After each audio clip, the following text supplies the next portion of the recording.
So up first we have Tormented Demons, which drop the Tormented Synapse and Burning Claw, both being a rate of 1 in 512. And on average, each kill here is worth around 140k. So this is really an efficient and consistent mid-game moneymaker.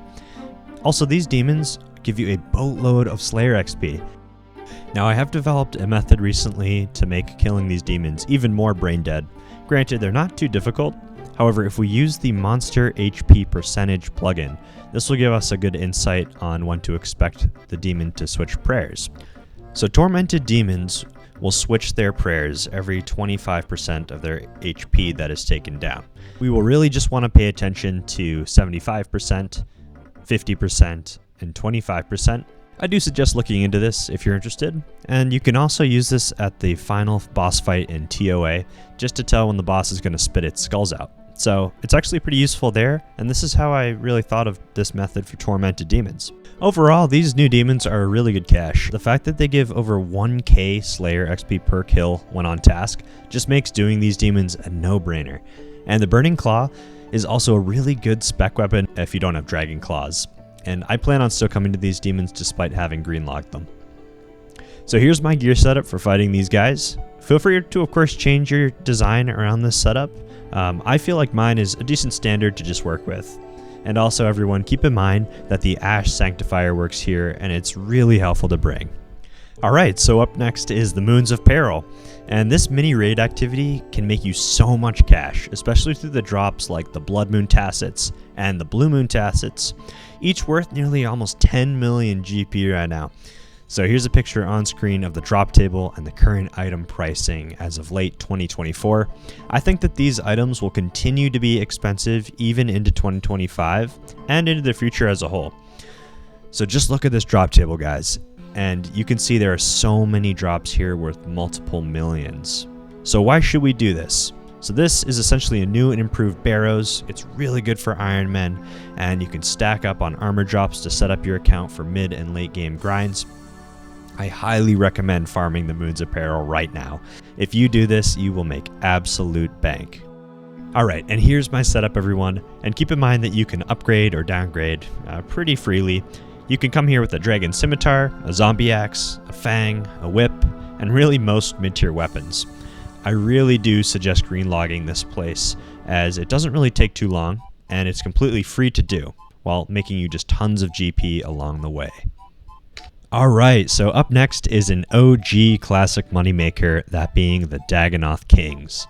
So the DKs are a classic moneymaker, but they're still fire for mid-game profits, and you can even AFK if you're just here to camp Rex for that juicy Zerker ring drop. However, if you are up for a challenge, I suggest killing all 3 kings, as the Archer's ring is worth a pretty penny these days, being around 5 mil GP. So specifically, the Dagoth Kings in total drop the Berserker ring, the Seer's ring, and the Archer's ring, all of which are currently very expensive and useful to combine with the Desert Treasure 2 vestiges. The Berserker ring is also at an all-time high, clocking in at 4 million GP, and even the Seer's ring is worth a decent 500k. Alright, and this is a really cool little budget tip for my Iron Men out there, but you can even bring a Black Salamander here if you want to come here with just Blood Barrage, and maybe you're at the point where you don't have a Trident or a Warp Scepter.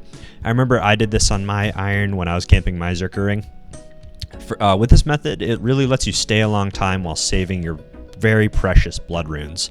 So what you can do is just corner safe spot Rex with your Salamander, and when you do need to heal up, you can start using your blood runes and your ancients. So I just wanted to mention this. I thought it was just so cool.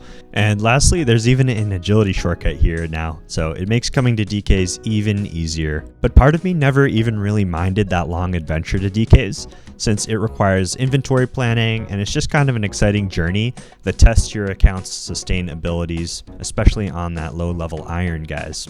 So why should we do this one? It's easy cash, simple strategy, and it has high demand items. DKs are always going to be worth your time, and with the addition of the Desert Treasure rings, we at least have an item sync for each ring, which helps prop up the price to some extent.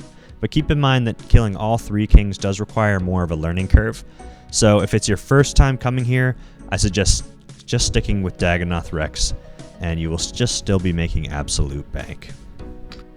Okay, on to the next one. We have the Firewatch sentinals found in Darkmire after the completion of the quest Sins of the Father.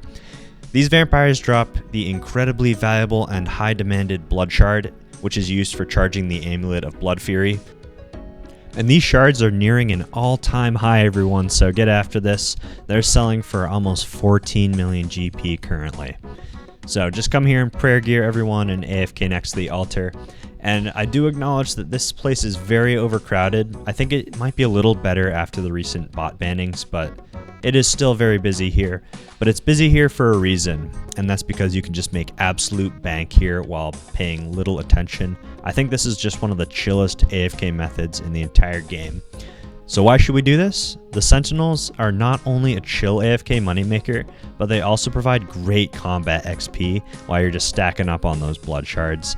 And I do think it's pretty clever to come camp these guys if opposed to sand crabs or NMZ, just to make some good profit along the way when you're training up your account.